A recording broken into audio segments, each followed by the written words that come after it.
Et bonjour à tous, bienvenue sur Matansar. Alors aujourd'hui une vidéo un peu différente de d'habitude. Là je vais montrer comment retrouver l'aire d'un cercle, le volume d'un cône et le volume d'une sphère, voilà, grâce aux intégrales. Cette vidéo elle est inspirée d'une vidéo de Holgen que j'avais regardée il y a longtemps et qui j'avais vraiment trouvé incroyable. Elle s'appelle Intégration sauvage et je trouvais ça vraiment incroyable comment retrouver ces volumes et ces airs-là. Donc c'est pour ça que je voulais partager ça avec vous. Et c'est parti, on va essayer de retrouver déjà l'aire d'un cercle. Donc voilà, on va prendre un cercle de rayon grand R. Donc normalement la circonférence de ce cercle c'est 2pi fois grand R. Et donc qu'est-ce qu'on veut faire là? On veut calculer l'aire de ce cercle mais par une somme de d'aire infinitésimale. Donc comment on va faire ça? Il faut qu'on trouve déjà la quantité qu'on veut sommer, enfin la forme de ce qu'on veut sommer. Il y a plusieurs idées, mais là on va prendre des espèces de bandes qu'on va sommer. Donc là vous voyez, on peut prendre une bande comme ça. Et si on se fait la somme de toutes ces bandes qui sont extrêmement fines, ça nous fera l'aire de tout le cercle. Donc là mon dessin il est un peu moche, mais au final ça fera tout l'aire du cercle. Voilà, vous avez compris. Donc voilà, maintenant on va essayer de calculer l'aire de cette bande. Comme cette aire, elle est infinitement, enfin, la largeur est infiniment petite. Là, cette largeur-là, elle est infiniment petite. On considère ça. On va considérer donc que c'est un rectangle, même si de base c'est plutôt un trapèze. Donc cette largeur infiniment petite, on va la noter dr. Et c'est multiplié donc par la circonférence du cercle, parce que la longueur de notre rectangle c'est 2pi r, donc la circonférence du cercle. Donc voilà, l'aire de ce rectangle c'est 2pi r fois dr. Et donc nous, ce qu'on a dit, c'est qu'on voulait faire la somme de toutes ces aires-là. Et donc, on va le matérialiser ça par une intégrale. Comme c'est la somme de rectangles infinitésimaux, ça nous fait donc l'intégrale de 0 à grand R. Car notre petit r, en fait, voilà, on peut considérer notre petit r là qui va varier. Ce sera les bandes qui vont varier de petit r qui va de 0 à grand R. Donc vous voyez en fonction de l'emplacement de la bande. Donc d 2pi r dr. Voilà, c'est ça tout simplement l'aire d'un cercle, c'est cette intégrale-là.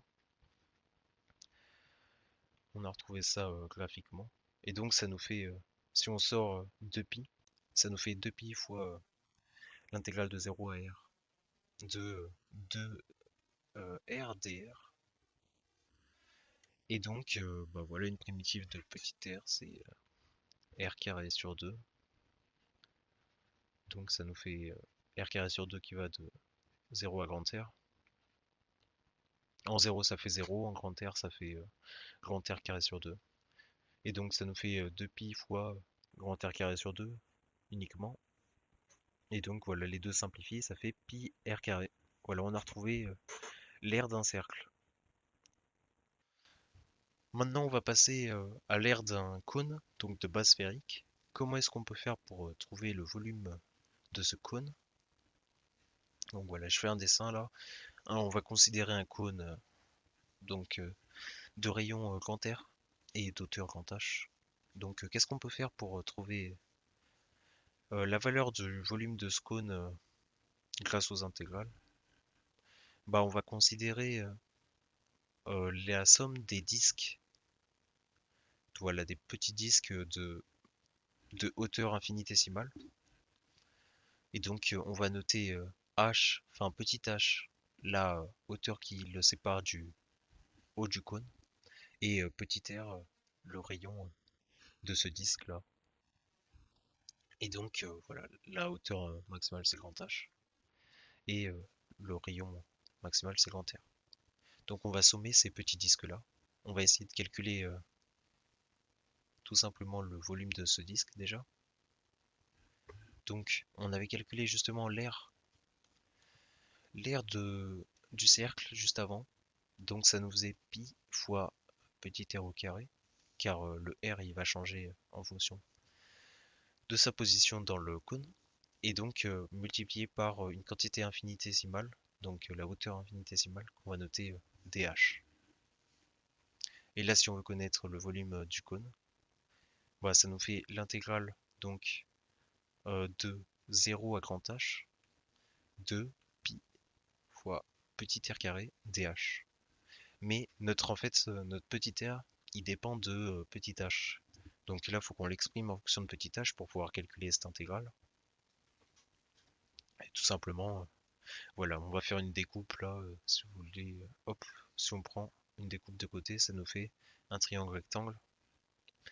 Donc, hop, voilà, on a petit h et on a grand H, la hauteur maximale. Et donc, on a petit r et grand R.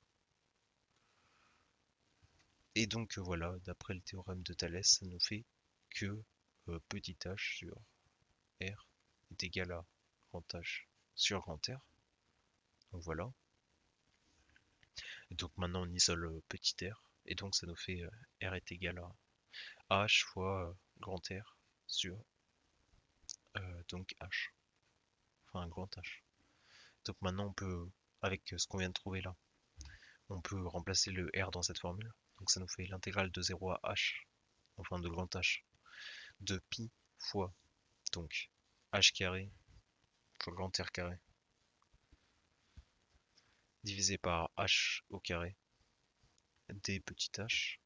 Et donc maintenant on sort les constantes. Donc ça nous fait pi fois grand R au carré divisé par grand H au carré fois l'intégrale de 0 à grand H de donc h carré dh.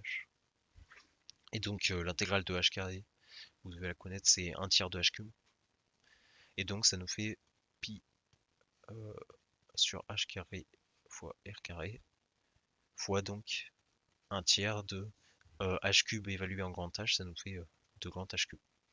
Et là on voit que le h carré et le h cube, enfin ils vont simplifier, il restera juste h. Et donc au final on a que cet r là, enfin ce volume là pardon, il est égal à 1 tiers de pi r carré h. Et donc voilà, on a retrouvé le volume d'un cône grâce aux intégrales. Maintenant il nous reste plus qu'à calculer le volume d'une sphère. Donc voilà, le volume d'une sphère, c'est ça, je vais faire un petit dessin. Donc voilà, une sphère. Bon, déjà pour simplifier les calculs, on va découper cette sphère en deux et on va s'intéresser que à celle-là et on va dire que c'est deux fois le volume de ça, c'est le volume de la sphère totale. Donc, qu'est-ce qu'on va faire pour justement pour calculer ce volume-là? Bon, on va pareil sommer des disques donc qui dépendent de la hauteur. Donc voilà, ces disques, ils ont une hauteur infinitésimale, donc dh. Ensuite, si on prend un disque quelconque, voilà. En fait, je vais refaire le dessin parce qu'il est un peu compliqué pour pouvoir imaginer des trucs. Enfin, pour pouvoir se représenter les trucs. Voilà, je vais le faire plutôt comme ça, voilà. Pas trop en 3D. Donc voilà, on va faire un truc comme ça. Donc là, c'est petit r. Et donc, ça nous fait tout simplement l'aire de ce cercle qu'on avait calculé avant, c'est pi fois petit r au carré. Et donc, nous, on veut sommer en fonction de h, donc de la hauteur. Donc là, ça nous fait pareil que tout à l'heure en fait. Ça nous fait de 0 à donc grand R, parce que le rayon c'est grand R. Voilà, je l'avais. Et donc ça fait de pi r carré dh. Sauf qu'on veut l'exprimer en fonction de h. Donc voilà, j'avais fait le dessin là, ici. Et donc, nous, ce qu'on avait, c'est on a donc euh, on a petit r, c'est ça. Et donc là, si on trace le trait qui va de là à là, donc c'est le rayon du cercle. Et donc ça nous fait petite h. Et donc ça c'est grand R. Voilà. Ça c'est grand R.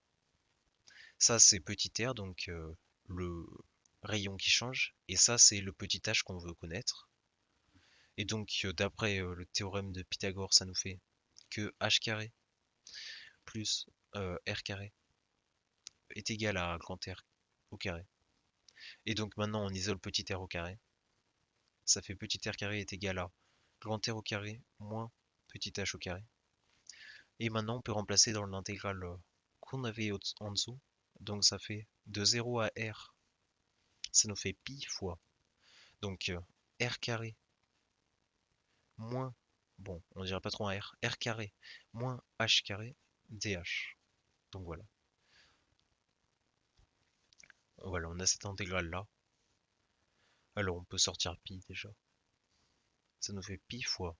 Donc l'intégrale de r carré, donc comme c'est en fonction de h, ça nous fait r carré fois h. Donc ça nous fait entre 0 et grand R, ça nous fait r carré fois h. Voilà. Moins, donc l'intégrale de h carré, ça nous fait un tiers de... Donc ça nous fait h cube entre 0 et grand R encore. Et donc voilà, on a ça, on n'a plus qu'à calculer. Ah mince. On n'a plus qu'à calculer ça, ça nous fait pi fois.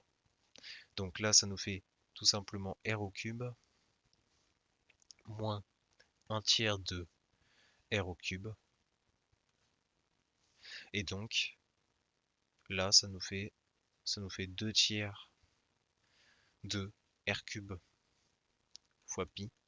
Sauf qu'il ne faut pas oublier qu'à la base, on avait considéré que c'était ce volume-là qu'on a calculé, donc le volume de la moitié de la sphère de base. Donc on multiplie par 2 et ça nous fait le volume de toute la sphère. Et donc ça nous fait bien 4 tiers de pi r carré.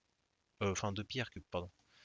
Et donc voilà, on a retrouvé les différents r et volumes d'un cône, d'un cercle et d'une sphère grâce aux intégrales.